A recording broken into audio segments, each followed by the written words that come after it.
Good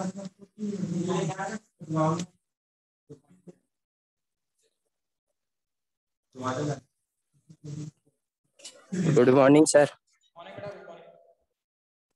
good morning good morning sir. Morning sir.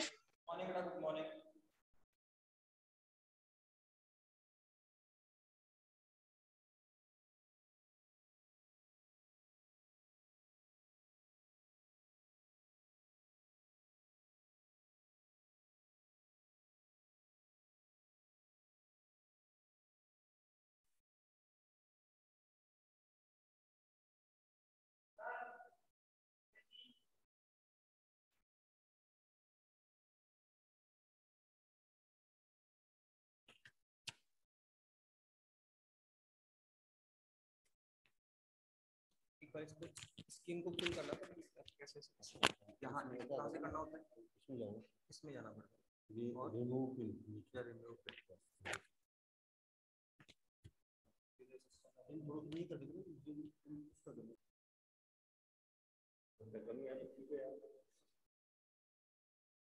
Good morning बेटा, connect करो बेटा, connect करो। Good morning sir. Good morning बेटा। Study कर रहे हो ना आप लोग? लगभग बेटा आपका फर्स्ट चैप्टर कंप्लीट हो गया, लास्ट टॉपिक बचा हुआ देख लो। तो इसमें आप सेकंड चैप्टर शुरू करेंगे।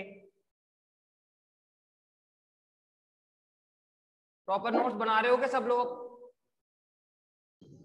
Yes sir. Yes sir. बेटा नोट्स साथ साथ बनाते रहना बेटा। देखो जब अपन ऑफलाइन क्लास में आएंगे ना तो ये चैप्टर दोबारा नहीं कराएंगे, ध्यान रखना। आप सोचोगे भाई चैप्टर दोबारा होंगे, बिल्कुल भी नहीं होंगे। Okay sir. अपन डायरेक्ट लाइव में पढ़ रहे हैं, समझा रहे हैं, उसके बाद जरूरत नहीं पड़ रही बेटा इन चीजों की, है ना। आप स्पेशली ध्यान रखें कि प्रॉपरली नोट्स बनाते रहें आप इन चीजों की, ठीक है। और साथ साथ इसको कवर करें।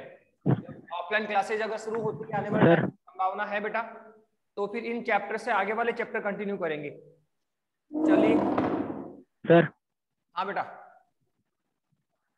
तो सर जो ऑनलाइन टेस्ट होंगे। हाँ बेटा ऑनलाइन टेस्ट बिल्कुल बिल्कुल, उसमें फर्स्ट चैप्टर अपना सिलेबस होगा ना, जो जितना करा दिया ना अपन ने। ये पूरा फर्स्ट चैप्टर पूरा हो गया बेटा। विद्युत क्षेत्र, उसके ना बल रेखाएं, फ्लक्स वगैरह, गाउसियन नियम और उसके अनुप्रयोग। हाँ। ये पूरा जो चैप्टर पढ़ा है ना बेटा अब तक का, वो पूरा आपका सिलेबस है ना। पूरा कंप्लीट फर्स्ट चैप्टर कवर कर लीजिए आप लोग, है ना। ये चैप्टर आपका सिलेबस में होगा इस बार, ठीक है। चलिए नाउ अब देखो क्या है, किसकी बात कर रहे थे बेटा अपन? सर हमने अनंत लंबाई का तार कंप्लीट कर लिया था और क्या निकाला था कि सर ये कोई अनंत लंबाई का तार है जिसको दिया गया आवेश कितना Q है, और हम जानते हैं आवेश किस पे जाता है सर, इसकी लंबाई पर समान रूप से वितरित हो जाता है। ओके, तो किस पे गया आवेश? लंबाई पे। तो डेंसिटी क्या मानेंगे बेटा? लैम्बडा। लैम्बडा क्या है सर? इस तार का रेखीय आवेश घनत्व। और हमने क्या निकाला? इस तार के कारण स्मॉल r दूरी पर किसी बिंदु P पर जो तीव्रता होती है सर, जो तीव्रता का सूत्र हमारे पास में आया सर, वो कितना आया सर? वो आया हमारे पास में lambda upon 2 pi epsilon not और इंटू में कौन है? r। तो ये हमने तीव्रता निकाल ली, जहां हम पूरा लिख सकते हैं बेटा क्या कि सर E कौन है सर? E तो है अनंत लंबाई के आवेशित तार के कारण स्मॉल r दूरी पर तीव्रता, विद्युत क्षेत्र की तीव्रता। अनंत लंबाई के तार के कारण स्मॉल r दूरी पर स्थित किसी बिंदु P पर तीव्रता का मान है। इसको आवेशित तार भी बोला गया। क्या बोला जाता है? इसको आवेशित तार भी बोला जाता है, ठीक है। तो अब इसके बाद सर लैम्बडा कौन है सर? लैम्बडा तो है आपका रेखीय आवेश घनत्व। कौन है बेटा? ये सर रेखीय आवेश घनत्व है। और सर एक्सा आर कौन है सर? सर आवेशित तार से बिंदु P की दूरी क्या है सर? ये आवेशित तार से बिंदु P की दूरी है बेटा। ये आर कौन है सर? आवेशित तार से बिंदु P की दूरी। और एप्सिलॉन सर जानते हैं आप सर, ये तो कौन है सर? ये है निर्वात की विद्युतशीलता। निर्वात की विद्युतशीलता है सर ये। ओके नाउ, तो ये टॉपिक हमने कर लिया था कि अनंत लंबाई के आवेशित तार के कारण स्मॉल r दूरी पर किसी स्थित बिंदु P पर हमें तीव्रता कितनी मिलेगी? Sir lambda upon 2 pi epsilon into r, और सर जहां ई कौन है, तीव्रता है, लैम्बडा कौन है, रेखीय आवेश घनत्व है, आर क्या है सर, तार से बिंदु पी की दूरी है, और एप्सिलॉन नॉट कौन सा, निर्वात की विद्युतशीलता है। अब सबसे पहले तो हम ई और आर में संबंध लिखना चाहते हैं कि सर आप देखो कि तीव्रता किस पे डिपेंड करती है, तो नंबर 1 देखो डेंसिटी पे भी डिपेंड कर रही है। सर कैसे, सर ई समानुपाती लैम्बडा। सबसे पहले आप देखो कि जो तीव्रता है वो लैम्बडा आवेश घनत्व पे भी निर्भर करती है। सर कैसे, सर डायरेक्टली प्रोपोर्शनल है, अर्थात अगर सर लैम्बडा ज्यादा है तो तीव्रता भी ज्यादा, और अगर लैम्बडा कम है तो तीव्रता भी क्या होगी, कम होगी। ठीक है, इसके साथ में सर मेन रिलेशन है ई और आर में। लैम्बडा तो यहाँ पे कांस्टेंट हो गया, भाई आपने आवेश दिया तो इसकी इकाई लंबाई पर आवेश की मात्रा कांस्टेंट होगी, तो here lambda will be constant. तो वेरी कौन करेगा, आर। सर कैसे वेरी करेगा, सर बिंदु पी आपने यहाँ चुना, बिंदु पी आप यहाँ भी चुन सकते हैं, बिंदु पी आप यहाँ भी चुन सकते हैं, तो इनमें क्या अंतर है सर, यहाँ आर कम हो गया, यहाँ बढ़ गया, यहाँ और बढ़ गया। तो आप देखो बिंदु पी को अगर अलग अलग बिंदु चुनेंगे तो स्मॉल आर बदलेगा, और आपने क्या देखा सर, ई इक्विवेलेंट कितना है sir, lambda upon 2 pi epsilon naught into r है। ई बराबर कितना है बेटा, sir lambda upon 2 pi epsilon naught into r है। तो सर संबंध क्या है सर, ई समानुपाती 1 अपॉन आर, सारे कांस्टेंट है, तो ई समानुपाती क्या लिखेंगे, 1 अपॉन आर। तो यहां से एक इंपॉर्टेंट रिलेशन हमने निकाला कि अनंत लंबाई के तार के कारण स्मॉल आर दूरी पर स्थित किसी बिंदु पी पर जो तीव्रता होती है, कौन होती है बेटा, जो तीव्रता होती है सर वो दूरी के क्या है सर, व्युत्क्रमानुपाती होती है। वो दूरी की क्या होती है बेटा, व्युत्क्रमानुपाती होती है। इसका मतलब क्या है कि अगर सर हम दूरी बढ़ाएंगे, अगर हम दूरी क्या करेंगे बेटा, बढ़ाएंगे, तो तीव्रता, विद्युत क्षेत्र तीव्रता में क्या आएगी, कमी आएगी। अर्थात अगर हम तार से जैसे जैसे दूर चलते जाएंगे वैसे वैसे तीव्रता कम होती जाएगी। अगर हम बात करें सर यहाँ आर यहाँ पे कम है तो तीव्रता यहाँ पे ज्यादा, यहाँ आर बढ़ गया तीव्रता और कम हो गई, यहाँ आर और बढ़ गया तीव्रता और कम हो गई। अर्थात वायर से जैसे जैसे दूर जाओगे तीव्रता के मान में कमी आती जाएगी, और एक लिमिट के पश्चात तीव्रता घटते हुए क्या हो जाएगी, जीरो हो जाएगी। क्या हो जाएगी, जीरो। तो ये संबंध है, इसको आपकी बुक में ऐसा, इसकी पावर कितनी 1 मान लो, उसको ऊपर लेकर आओ, तो ई समानुपाती आर की पावर -1। ये भी आपकी बुक में लिखा हो सकता है कि तीव्रता आर की पावर -1 के डायरेक्टली प्रोपोर्शनल होता है। अब बताइए क्या देखा सर, दूरी बढ़ने से तीव्रता में क्या आती है, कमी। अब जब संबंध लिखा तो आरेख भी बना दो, संबंध लिखा है तो क्या बना दो, आरेख बना दो। तो फिर ये कौन है, ई, और ये कौन है, आर। क्या हम आरेख बना सकते हैं, हाँ सर बना सकते हैं। तो किसमें, ई और आर में। तो बनाइए, बताइए क्या होगा सर। क्या देख रहे हैं कि सर आर बढ़ाओगे तो तीव्रता में क्या होगी, कमी। तो देखो जैसे जैसे आर बढ़ाओगे तीव्रता क्या होगी, कम। तो इस तरह से आरेख आएगा सर, कैसे, ई समानुपाती 1 अपॉन आर। तो ये इसमें संबंध आरेख भी बना दिया हमने। तो बेटा ये रिजल्ट पता होना चाहिए, क्या पता होना चाहिए, रिजल्ट। देखो ये क्या है, परिमाण के रूप में। क्या है सर, ये परिमाण के रूप में है। कई बार बोलेगा सर इसका वेक्टर फॉर्म लिखो, क्या लिखो, इसका वेक्टर फॉर्म। तो देखो वेक्टर फॉर्म में तो कुछ नहीं करना होता है कि सर ये आर कैप लगा दो, यहाँ क्या लगा दो, यहाँ पे आर कैप। अगर वेक्टर फॉर्म लिखना है तो जानते हो क्या आएगा सर, ई बराबर क्या आएगा sir, lambda upon 2 pi epsilon naught r, और यहाँ पे लगा दो आर कैप। क्या लगा दो यहाँ पे, आर कैप। जहां आर कैप कौन है सर, सर आर कैप है इस तार से लंबवत दिशा में एकांक सदिश। आर कैप क्या है सर, इस तार से लंबवत दिशा में कौन है सर, एकांक सदिश है, जो किसको रिप्रेजेंट करता है सर, दिशा को रिप्रेजेंट करता है। किसको रिप्रेजेंट करता है, दिशा को। ठीक है, तो यहां से देखो शॉर्ट क्वेश्चन शुरू हो रहा है बेटा। पहला 1 नंबर में तो ये आ जाएगा कि अनंत लंबाई के तार के कारण क्षेत्र तीव्रता का सूत्र लिखो, 1 नंबर में आ गया। या बोलेगा सर सदिश रूप लिखो, या बोलेगा संबंध लिखो, या क्या आरेख बनवाएगा, या फिर फाइनलाइज क्या कर सकता है सर, नोमिकल भी किया जा सकता है। क्या है सर, एक नोमिकल भी डिस्कस किया जा सकता है। क्या बोलेगा कि सर एक वायर है, इसके लिए क्वेश्चन कैसे आएगा, देखो क्वेश्चन ये ऐसे आएगा कि सर एक वायर है, एक अनंत लंबाई का तार है सर, ये लीजिए एक अनंत लंबाई का क्या है, तार है सर। इसको हमने क्या किया, आवेशित किया। तो उसने कहा कि सर माना इसका रेखीय आवेश घनत्व कितना है सर, 2 माइक्रो कूलाम प्रति मीटर है। कितना है, 2 माइक्रो कूलाम प्रति मीटर। आप जानते हैं कूलाम प्रति मीटर किसका मात्रक होता है, लैम्बडा का। तो देखो आपको डायरेक्ट किसका मान दिया है, लैम्बडा का। और क्या कह रहा है कि सर इस वायर से आर बराबर 5 सेंटीमीटर डिस्टेंस पर क्या निकालनी है, तीव्रता निकालनी। क्या निकालनी बेटा आपको, तीव्रता। क्या कहा सर, एक आवेशित तार जिसका रेखीय आवेश घनत्व कितना है सर, 2 माइक्रो कूलाम प्रति मीटर है। तो सर इस 5 सेंटीमीटर डिस्टेंस पे कितना बेटा, 5 सेंटीमीटर डिस्टेंस पर क्या निकालनी है सर, तीव्रता हमें फाइंड आउट करनी। क्या करनी बेटा, तीव्रता हमें फाइंड आउट करनी है तो सर यहां से हम तीव्रता कैसे निकाल सकते हैं? सर बहुत सिंपल है, आप जानते हैं सर फॉर्मूला कितना सर, ये रहा lambda upon 2 pi epsilon naught into r. क्या है वो तो formula sir, lambda upon 2 pi epsilon naught into r है। अब बताइए क्या हम इसको यूज कर सकते हैं क्या? बताइए, आप इसको न्यूमेरिकल में यूज करें, डायरेक्टली वैल्यू पुट करें, क्या दे रखा है उनको देखें और सूत्र में पुट करें, आंसर आ जाएगा आपका। तो बताइए क्या आ रहा है सर, ई इक्विवेलेंट कितना होता है sir, lambda upon 2 pi epsilon naught into r होता है। तो आप देखो हमें अगर तीव्रता फाइंड आउट करनी है तो क्या क्या चाहिए सर, एक तो हमें चाहिए लैम्बडा, रेखीय आवेश घनत्व, देखो दे रखा है कितना है 2 माइक्रोकूलाम प्रति मीटर। तो कितना है सर, 2 माइक्रोकूलाम प्रति मीटर है। तो माइक्रोकूलाम से किस में आना पड़ेगा, कुलाम में आना पड़ेगा। माइक्रोकूलाम से किस में आना पड़ेगा, कुलाम में आना पड़ेगा। तो कुलाम में आ जाओ, तो लैम्बडा बराबर कितना है सर, 2 × 10⁻⁻6 कुलाम प्रति मीटर। तो ये लो लैम्बडा का मान मिल गया। किसका मान मिल गया है, लैम्बडा का मान मिल गया है। इसके अलावा लो और क्या चाहिए सर, आर डिस्टेंस। डिस्टेंस कितनी है सर, वो तो दे रखी है सर, कितनी है सर 5 सेंटीमीटर दूरी पर, 5 सेंटीमीटर दूरी पर तीव्रता हमें निकालनी है। तो आर कितना है सर 5 सेंटीमीटर। इसको भी किस में लेकर आओ, मीटर में। आप जानते हो बेटा किसमें काम करना पड़ेगा सर, एमकेएस में काम करते हैं हम। 99% किस में काम करते हैं, एमकेएस में काम करना होगा आपको।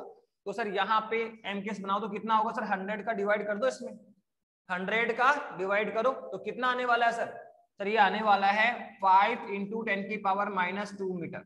5 × 10 क्या आएगा बेटा, -2 मीटर आएगा। तो आप देखिए किसका मान दे रखा है, लैम्बडा का, और क्या दे रखा है, आर। और आप देखो दो ही तो चाहिए, क्या चाहिए, लैम्बडा और क्या चाहिए, आर।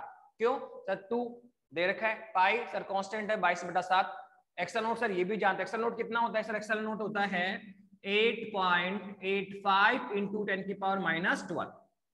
तो कांस्टेंट मान भी आपको याद होने चाहिए, स्टैंडर्ड मान भी आपको याद करने पड़ेंगे। चैप्टर में जितने स्टैंडर्ड मान आ रहे हैं बेटा, आप कॉपी के फर्स्ट पेज पे उसको लिखते चलो। फर्स्ट चैप्टर में 3 स्टैंडर्ड मान आ गए, फिर सेकंड चैप्टर में और स्टैंडर्ड मान आ जाएंगे।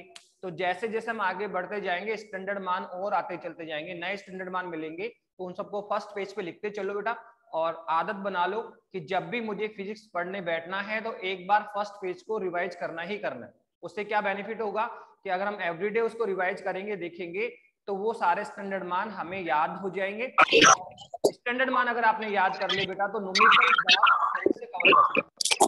न्यूमेरिकल हम बहुत आसानी से कवर कर सकते हैं। ठीक है, तो अब देखो क्या है, आप देखो बिना स्टैंडर्ड मान तो क्वेश्चन होगा ही नहीं। कहीं भी देख लो बेटा, स्टैंडर्ड मान तो आपको यूज करना ही पड़ेगा।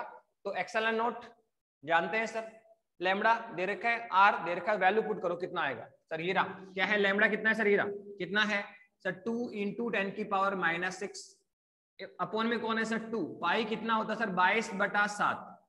क्या होता है सर 2 × पाई कितना है 22/7, इंटू में सर एप्सिलॉन नॉट कितना है sir 8.85 × 10⁻12 into small r, last में स्मॉल आर कितना है सर, ये रहा कितना है सर 5 × 10⁻²। अब आप सोल्व करने वाला काम आप खुद कर लें, पहले पावर्स को सोल्व करें। -6 है, -12 है, -2 है, तो सर माइनस का 14 ऊपर जाएगा तो प्लस का 14, प्लस के 14 से 6 जाएगा तो प्लस का 8 बचेगा। ठीक है, तो इस तरह से अपन सोल्व कर सकते हैं। तो सोल्व करना आपका काम है। तो क्या न्यूमेरिकल भी समझ में आया क्या? तो आप देखो सबसे पहले क्या याद करना पड़ेगा, सूत्र, कि तीव्रता का सूत्र क्या होता है। फिर वेक्टर फॉर्म के लिए क्या लगा दोगे, आर कैप। अगर आर कैप लगा दो क्या आ जाएगा, वेक्टर फॉर्म आ जाएगा। तो सबसे पहले फॉर्मूला याद करो कि अनंत लंबाई के तार के कारण स्मॉल आर दूरी पे तीव्रता का सूत्र क्या होता है सर, वो होता है, कल आपने निकाला था, E बराबर क्या होता है sir, lambda upon 2 pi epsilon not. Sir clear नहीं दिख रहा। हाँ बेटा, सर क्लियर नहीं दिख रहा।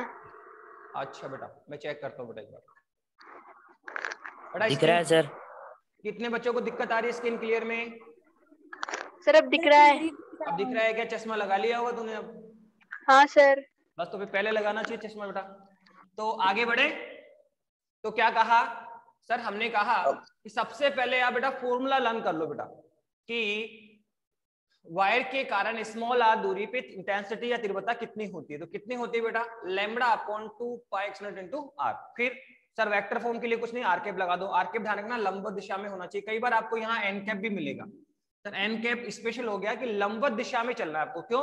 जो सर कल आपने प्रूव किया था कि सर तार के कारण जो तीव्रता होती है वो तार के लंबवत दिशा में प्राप्त होगी। कल अपन ने किया था, तो सर यहाँ लंबवत दिशा में एकांक सदिश है। उसके बाद में सूत्र हो गया, हाँ सर संबंध बना लो कि तीव्रता लैम्बडा के तो क्या है डायरेक्ट प्रोपोर्शनल है, और तीव्रता दूरी के क्या है व्युत्क्रमानुपाती है। तो क्या समझ में आया कि सर दूरी बढ़ेगी, अगर हम दूरी बढ़ाएंगे तार से हम दूर जाएंगे तीव्रता में क्या होगी, कमी आएगी। तो ये संबंध हमने आरेख में बना दिया, ठीक है।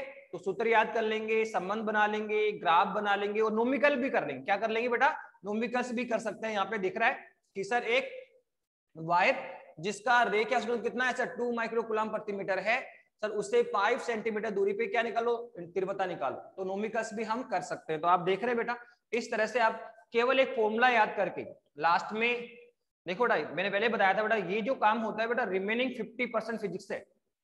आर्टिकल कंप्लीट किया हमने कल पूरी क्लास में, आर्टिकल कंप्लीट किया, वो 50% फिजिक्स है, पेपर का 50% वो होता है।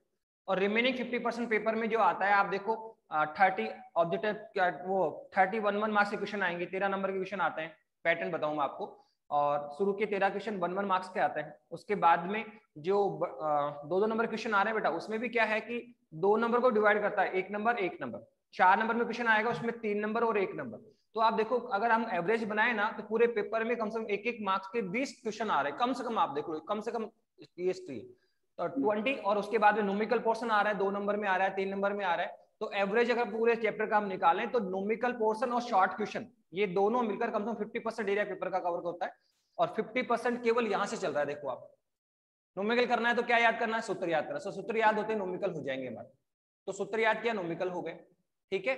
फिर सूत्र याद है तो संबंध बना लिया, आरेख बना लिया, ठीक है, और सदिश वेक्टर फॉर्म देख लिया। तो आप देखो शॉर्ट क्वेश्चन यही आता है बेटा कि सूत्र तीव्रता का सूत्र लिखिए, या वेक्टर फॉर्म लिखिए, या ई और आर में संबंध लिखो, या ई और आर में ग्राफ खींचिए। भाई शॉर्ट आधे नंबर और 1 नंबर तो ऐसे कुछ नहीं आएंगे बेटा। तो ध्यान रखना ये 50% फिजिक्स है, नोमिकल भी यहीं से मेंटेन होगा और आपके शॉर्ट क्वेश्चन भी यहीं से मेंटेन होने वाले हैं। तो पेपर का 50% थ्योरेटिकल पोर्शन वो ज्यादा टिपिकल होता है मेंटेन करना, जबकि आप रिमेनिंग 50% पे फोकस करोगे ना यहाँ पे कि भाई तार के कारण तीव्र सूत्र याद कर लो। सूत्र याद होते क्या हुआ, संबंध बना, संबंध बनते क्या हुआ, आरेख बना, आरेख बनते क्या हो रहा है, नोमिकल्स हो रहा है। तो आप देखो एक केवल फॉर्मूला तैयार करने से, एक फॉर्मूला याद करके उस पर काम करने का तरीका सीख लो कि उस पर कैसे काम करना। अगर आप इस पे फोकस कर लेंगे तो आप देखो आपका 50% पेपर एरिया कवर हो रहा है। और पूरा आर्टिकल 4 पेज का 4 पेज में याद करोगे तो एक आर्टिकल होगा, तो वो 50% है। तो आप समझ गए होंगे कि जो रिमेनिंग 50% है बेटा उसको कवर करना आसान है, और यही स्ट्रॉन्ग होना चाहिए फिजिक्स में। सबसे बेस्ट यही है कि जिस स्टूडेंट का ये जो सेकंड पार्ट नोमिकल पोर्शन है या शॉर्ट क्वेश्चन वाला है, वो जिसका स्ट्रॉन्ग है वो 100% फिजिक्स में अच्छी मार्किंग करता है बेटा, ठीक है। तो यहाँ पे ज्यादा फोकस करना है, और फोकस करने के लिए क्या करना है सर, ये तो डायरेक्शन कर लिया, साथ में बुक के एग्जाम्पल शामिल करो बेटा। बुक के जितने भी एग्जाम्पल है फिर आप बुक के पीछे जाओ, शॉर्ट क्वेश्चन मिलेंगे उनको लेकर प्रैक्टिस करनी, ठीक है। चलिए आगे बढ़िए। तो ये हमने कर लिया क्या बेटा, अनंत लंबाई का तार। क्या कर लिया सर, अनंत लंबाई के तार के कारण विद्युत क्षेत्र की तीव्रता हमने निकाल ली। अब हमें क्या करना है बेटा, अब एक इस चैप्टर का लास्ट टॉपिक और है। इस चैप्टर का एक लास्ट टॉपिक है, वो है अनंत आकार की आवेशित परत। कौन है बेटा सर, अनंत आकार की आवेशित परत के कारण विद्युत क्षेत्र की तीव्रता।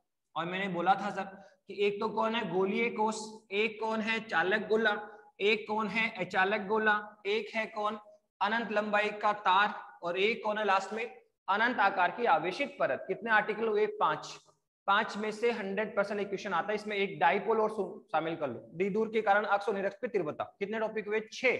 इन 6 में से 150% लिख लो आप कि एक क्वेश्चन 3 से 4 नंबर में आएगा ही आएगा। अगर आप ये 6 आर्टिकल याद कर लेते हो तो बोर्ड एग्जाम में 4 नंबर आपको 100% मिलेंगे, कोई डाउट नहीं है, ठीक है। यहाँ से क्वेश्चन आएगा ही आएगा। अब नेक्स्ट टॉपिक क्या है, तो नेक्स्ट टॉपिक है अनंत आकार की आवेशित परत के कारण। कौन सी है सर, अचालक परत है। कौन सी है बेटा, अचालक परत है। अनंत आकार की आवेशित अचालक परत के कारण तीव्रता की गणना। तो क्या टॉपिक है, अनंत आकार की, क्या है सर, अनंत आकार की आवेशित अचालक पट्टिका। कौन है सर, अचालक पट्टिका है। इस अचालक पट्टिका के कारण विद्युत क्षेत्र की तीव्रता,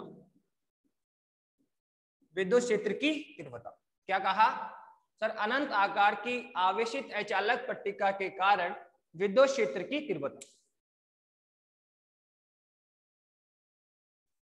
ठीक है, टॉपिक क्या है अपना सर, अनंत आकार की अचालक पट्टिका के कारण विद्युत क्षेत्र की तीव्रता हम निकाल रहे हैं। इस अचालक पट्टिका को आवेशित परत के नाम से भी जाना जाता है, इसे केवल आवेशित परत भी कहा जाएगा, ध्यान रखना। अनंत आकार की अचालक पट्टिका बोल दे, अचालक पट्टिका बोल दे, आवेशित परत बोल दे, तो इसका मीनिंग इसी आर्टिकल से होगा। ठीक है, अचालक पट्टिका को भी यही बोलता है, आवेशित परत भी कौन है, अचालक पट्टिका है, और केवल आवेशित पट्टिका है तो भी कौन है, अचालक है। एक चालक पट्टिका भी होती, पर चालक पट्टिका का आपको आर्टिकल तभी करना है जब वो स्पेशल लिखे कि सर चालक पट्टिका है, बाकी तो कौन सा करना है सर, अनंत आकार की अचालक पट्टिका का ही करना है। तो 2-3 नाम में ध्यान रखना एग्जाम के लिए। अब सर क्या करना है सर, एक यहाँ पे सर अचालक पट्टिका लेंगे जहां जिसका आकार क्या है, अनंत। देखो इससे पहले हमने क्या किया सर, अनंत लंबाई का तार हमने तार लिया जिसकी लंबाई क्या थी, अनंत थी, लंबाई ज्यादा थी सर। अब सर यहाँ पे क्या है सर, यहाँ पे लंबाई नहीं, यहाँ पे सर आकार बड़ा करना है हमें। क्या करना है उसका सर, आकार बड़ा है, तो ये हम यही कर रहे हैं सर। क्या है सर, चित्रानुसार एक अनंत आकार की, चित्रानुसार एक अनंत आकार की अचालक पट्टिका प्रदर्शित है। मान लेते हैं सर, चित्रानुसार एक क्या है सर, अनंत आकार की अचालक पट्टिका प्रदर्शित, इसके कारण मुझे विद्युत क्षेत्र निकालना है। अब देखो विद्युत क्षेत्र की बात करना चाहते हो तो सर सबसे पहले हमें क्या करना पड़ेगा सर, तीव्रता की बात करेंगे, विद्युत क्षेत्र की बात करें तो सबसे पहले मुझे इसको आवेशित करना पड़ेगा। तो सर बिना आवेश तो यहाँ कोई विद्युत क्षेत्र बनेगा ही नहीं, तो सबसे पहले इसको चार्ज करो, आवेशित करो। तो माना अचालक पट्टिका को दिया गया आवेश कितना है, Q है सर। अचालक पट्टिका को जो दिया गया आवेश है बेटा वो कितना है, ठीक है, अचालक पट्टिका को जो दिया गया आवेश है बेटा वो कितना है बेटा, Q है। कितना है आपका, Q है। अब आप देखो कि सर हमने बोला अचालक, क्वेश्चन ये बन रहा है कि सर यहाँ पे जो आवेश है ना आपका, क्या बात हो रही है कि सर यहाँ पे जो आवेश है सर वो कहाँ पे जाएगा, यहाँ जो आवेश है सर वो कहाँ पर डिस्ट्रीब्यूट होगा, पहला क्वेश्चन ये बन रहा है। सर आपने बोला अचालक पट्टिका, बोला अचालक वर्ड यूज कर रहे हो, और हम पहले ही आपको समझा चुके हैं कि सर जहां कहीं भी चालक वर्ड यूज होगा, जहां कहीं भी चालक वर्ड अगर आप यूज करते हो तो आप बिना सोचे समझे बोल दें कि आवेश किस पर जाएगा, पृष्ठ पर। देखो चालक गोला, चालक पट्टिका, जहां कहीं भी चालक वर्ड यूज कर रहे हो, जहां कहीं भी चालक वर्ड यूज कर रहे हो तो समझ लेना कि आवेश वहां किस पर जाएगा, पृष्ठ पर। क्यों से बताया था आपने कि चालक पर आवेश गति करने के लिए मुक्त होता है, इसलिए वो गति करता हुआ कहां चल जाता है, पृष्ठ पे। आयतन से कहां मूव करेगा, पृष्ठ पे चला जाएगा। तो चालक बड़ जहां है वो आवेश पृष्ठ पे होगा। और जहां आप बोल रहे हो अचालक बड़ बोला आपने, कहां बोला सर, अचालक बड़ बोलने का मीनिंग क्या हुआ कि सर आवेश किस में होगा सर, आयतन में जाएगा। आवेश सर कहां जाएगा, आयतन में। तो देखो हमने यहाँ क्या बोला है सर, अचालक गोला ले ले, अचालक पट्टिका ले ले, कोई भी अचालक बोल दिया तो इसका मीनिंग क्या है कि सर आवेश किस में जाएगा सर, आवेश इसके आयतन में कांस्टेंट होगा। तो सर ये चित्रानुसार ये क्या है सर, अनंत आकार की अचालक पट्टिका है जिसको दिया गया आवेश कितना है, Q है। और हम जानते हैं कि अचालक गोले को दिया गया आवेश किसमें जाता है सर, आयतन में जाएगा। तो सर यहाँ जो हम इसको आवेश देंगे सर वो इस परत के संपूर्ण आयतन में, इसके आयतन पर सर समान रूप से वितरित हो जाएगा। क्या कहा सर, इस अचालक परत को जो दिया गया आवेश है सर वो इसके आयतन में सर समान रूप से वितरित हो जाएगा। तो ये लो सर हमने कर भी लिया, ठीक है। क्या सर, चित्रानुसार एक अनंत आकार की अचालक पट्टिका प्रदर्शित है जिसको दिया गया आवेश माना Q है, तथा इसको हम जानते हैं कि सर दिया गया आवेश इसके अचालक पट्टिका है, तो दिया गया आवेश इसके आयतन में जाकर संचित हो जाता है। सर अब डेंसिटी डिफाइंड की बात करो कि सर यहाँ हम कौन सी डेंसिटी डिफाइंड करेंगे, तो बताओ कौन सी डेंसिटी डिफाइंड होगी।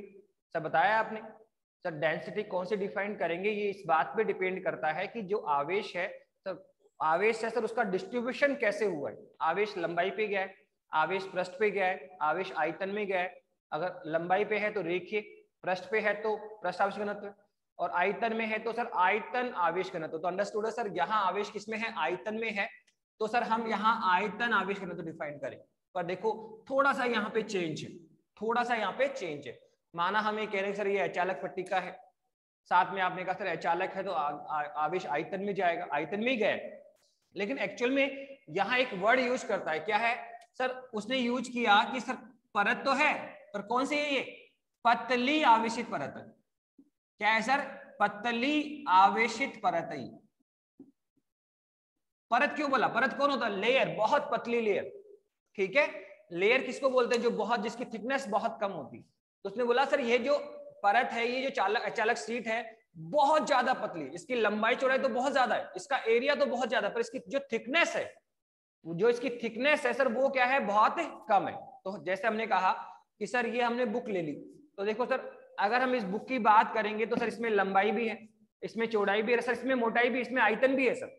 लेकिन अगर मैं पूरी बुक ना लेकर केवल एक पेज ले लूं, आप देखो इस एक पेज की बात करो, तो इस पेज में क्या देखा आपने सर, पेज में लंबाई भी है, पेज में चौड़ाई भी है, पर क्या बताओ पेज में मोटाई है क्या, नहीं सर इसमें मोटाई तो नहीं है सर, थिकनेस बहुत कम है, ये तो पतली परत है। तो देखो ये शीट ऐसी ही है। तो जब ये बहुत अधिक पतली है तो जो इसका आवेश है आयतन में गया, पर एक्चुअल में इसमें आयतन तो नगण्य है, तो यहाँ आयतन तो है नहीं, देखो इसकी मोटाई है ही नहीं, तो इसका आवेश आयतन में होते हुए भी किसके ऊपर माना जा सकता है, पृष्ठ के ऊपर माना जा सकता है। ये कहना चाह रहा हूँ, क्या कहा कि सर यहाँ जो शीट हमने ली है सर वो बहुत अधिक पतली होती है, इसकी मोटाई नहीं होती, इसका आयतन नगण्य होता है।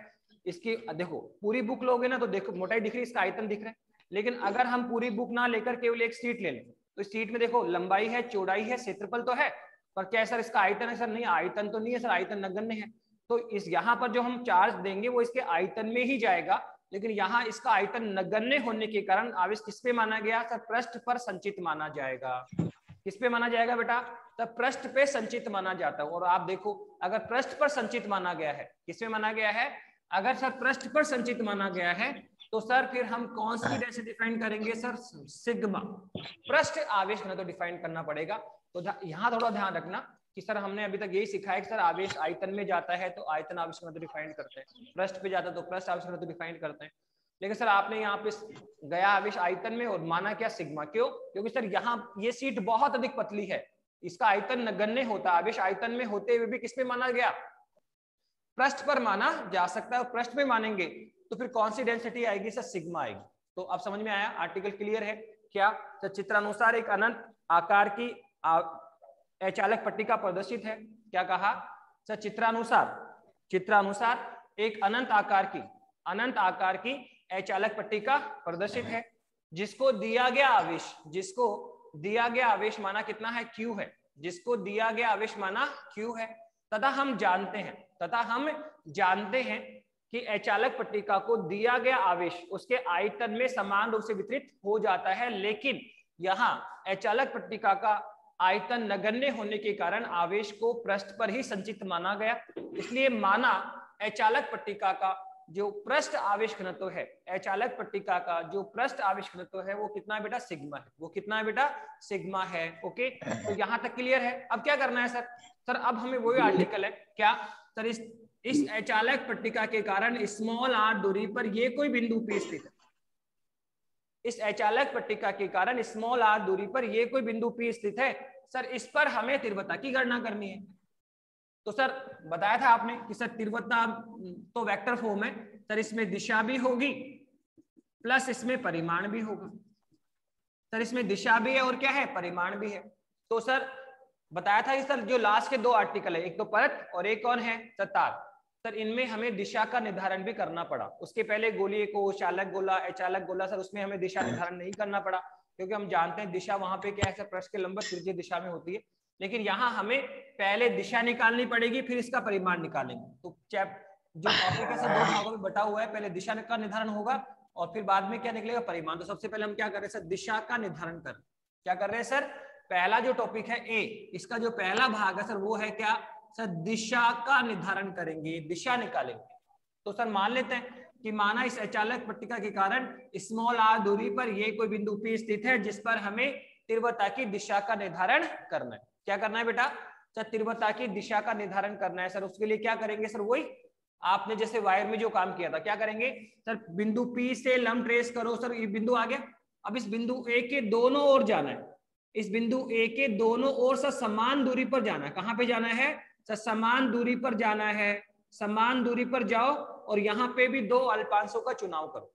जैसे वहां पे भी दो अल्पांश चुने थे, तो सर यहाँ पर भी क्या चुने सर, इस मिड पॉइंट ओ के दोनों ओर समान दूरी पर दो अल्पांशों का चुनाव करेंगे।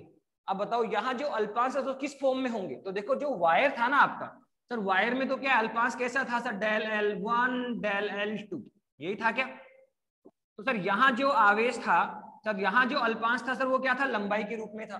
तो ये जो अल्पांश है सर वो क्या थे सर, मध्य बिंदु के दोनों ओर समान दूरी पर समान लंबाई के अल्पांश चुनते हैं हमने। तो सर यहाँ अल्पांश लंबाई के रूप में है क्योंकि लंबाई है तार में। अब बताओ यहाँ लंबाई की बात, तो यहाँ तो सर किसकी बात करो, क्षेत्रफल की बात करो, तो सर यहाँ अल्पांश क्षेत्रफल के रूप में होगा। तो यहाँ दो अल्पांशों का चुनाव करते हैं जिनका क्षेत्रफल क्या होना चाहिए, समान होना चाहिए। यहाँ लंबाई समान होनी चाहिए और यहाँ क्षेत्रफल समान होना चाहिए। तो माना ये कितना है सर dA1 और ये कितना है dA2। तो क्या कहा कि सर बिंदु P पर तीव्रता की दिशा का निर्धारण करने के लिए इस मिड पॉइंट O से दोनों ओर समान दूरी पर, दोनों ओर समान दूरी पर समान क्षेत्रफल के अल्पांशों का चुनाव करते हैं। माना कितना है dA1 और dA2। अब सर तीव्रता देखो, तो सर तीव्रता कितनी आएगी सर, देखो इसने कितनी दी थी E1, इसने कितनी दी थी E2, यही दिया था।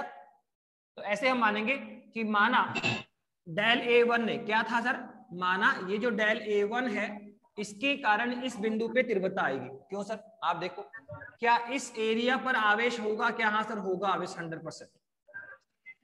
इसका अल्पांश है सर, पूरा आवेश पृष्ठ पर डिस्ट्रीब्यूट है, तो यहाँ एक अल्पांश इस पे आवेश की मात्रा जरूर होगी, तो इस पे भी आवेश होगा। तो बताओ अगर इस अल्पांश पर आवेश है dA1 पर, तो सर ये इस बिंदु P को तीव्रता देगा। इस अल्पांश पे भी आवेश है तो सर ये भी बिंदु P को तीव्रता देगा। तो माना जो dA1 है सर उसने बिंदु P को तीव्रता कितनी दी सर, E1, जिसकी दिशा किधर होगी सर, बाहर की तरफ, पॉजिटिव बाहर की तरफ निकलेगा। और सर इसके कारण जो तीव्रता होगी सर वो भी क्या होगी सर, माना कितनी है E2 है सर, उसकी दिशा इधर हो जाएगी और